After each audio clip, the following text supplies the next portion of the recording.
València és una ciutat molt bonica, amb un enorme patrimoni artístic, arquitectònic i cultural.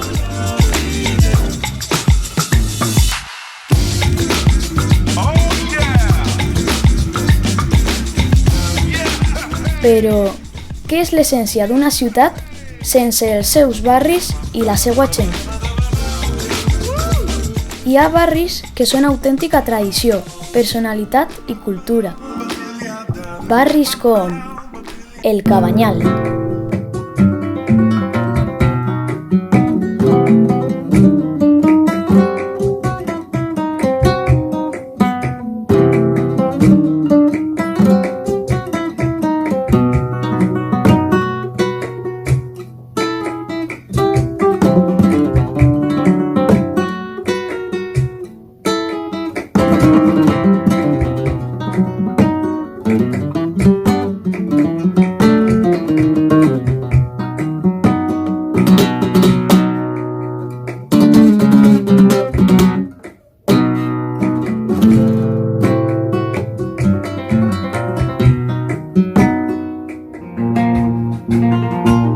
Un barri humil, antic poblat de pescadors.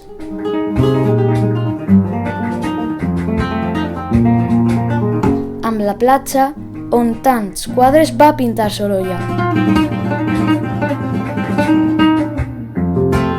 Un barri que fa pocs anys va quedar malferit.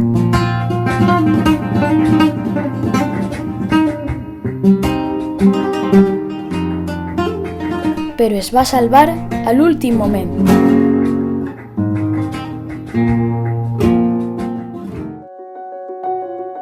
Actualment, aquest barri torna a ser un referent cultural.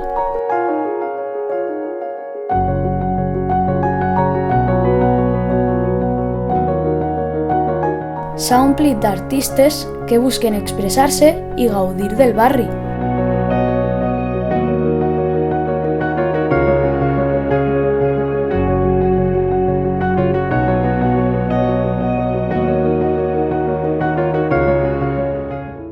Però ara afronta un nou repte. S'ha posat de moda i el turisme i l'hostaleria estan aconseguint massa protagonisme. Com ha passat amb altres barris, el Cabanyal corre el perill d'autodestruir-se, sucumbir a l'especulació i al turisme sense control i perdre la seva identitat, per acabar sent una altra rica zona residencial, desplaçant els veïns i les seues famílies. I amb això, els artistes que ja no es podran permetre viure ací, esborrant de la memòria l'immens passat del barri, sucumbint davant la gentrificació. Hem d'estar atents, mantindre'ns units i unides, per tornar a protegir els nostres barris, la nostra cultura i el nostre patrimoni, per a mirar al futur sense oblidar el passat.